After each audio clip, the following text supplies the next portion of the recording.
Hey guys, welcome back to Lucas vlogs. Good bye are really hard కదా. ఎప్పుడో 2 months నుంచి plan చేసుకున్న trip ఎప్పుడెప్పుడు వెళ్ళి మన వాళ్ళని మనం కలుస్తామా, వాళ్ళతో టైం స్పెండ్ చేస్తామా అని వెయిట్ చేస్తూ తీరా వచ్చిన వెంటనే చాలా ఎక్సైటెడ్ గా బ్యాగ్స్ ప్యాక్ చేసుకొని మరీ వెళ్తాం. అక్కడికి వెళ్ళిన తర్వాత టైం అసలు ఎంత స్పీడ్ గా అయిపోతుందో అసలు మనకి తెలియదండి. తీరా ఒక 4-5 days లోనే మొత్తం ట్రిప్ కంప్లీట్ అయిపోతుంది.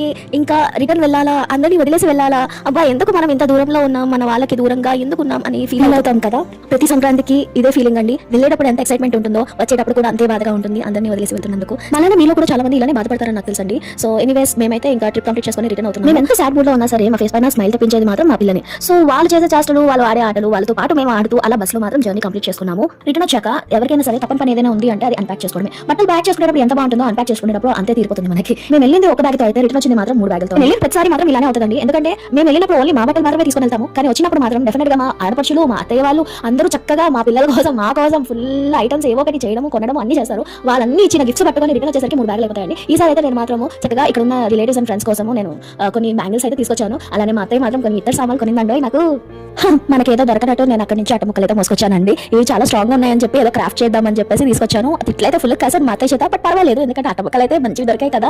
మా ఆయనకి తెలియకుండా కామ్గా సర్దేశాను లోపల. ఆడవాళ్ళు బ్యాగ్స్ వదిలేటప్పుడు మగవాళ్ళని ఎప్పుడు దగ్గరికి రానివ్వరు, ఎందుకో తెలుసా, ఇలాంటివి ఏదో ఒకటి పెడతారు కాబట్టి. ముందు రోజు అదే టైంకి మేము ఊర్లో ఉంటే ఈ టైంకి మేము ఇక్కడ హైదరాబాద్ లో ఉన్నాము. మా అత్తయ్య అయితే 2 days ముందు నుంచి అంటుందన్నమాట, ఇంకా 2 days తర్వాత మిమ్మల్ని వీడియో కాల్ చూడాలి, ఎప్పుడు మళ్ళీ కలుస్తామో ఏంటో అని చెప్పి అంటునేవాళ్ళు. సో అలాగే అయిందన్నమాట. 2 days తర్వాత లిటరల్లీ ఆ వీడియో కాల్ మాట్లాడుతుంటే నాకు ఆవిడ చెప్పిన మాటలే మైండ్ లో తిరుగుతా ఉండే. అసలు ఇవన్నీ మా చిన్నదిన పెద్దదిన చేసి పంపించిన స్నాక్స్ అండి మా కోసం. అప్పటికప్పుడే ఫటాఫట్ చేసేసింది మా చిన్నదిన. మా పెద్దదిన మిక్చర్ అవన్నీ రెడీ చేసి పంపించారు. సో అవన్నీ నేను ఫాస్ట్ గా డబ్బాలు వేసేసుకున్నాను అనమాట. వీడియో నచ్చితే లైక్ చేయడం మర్చిపోకండి. అలాగే subscribe to watch more videos. By by.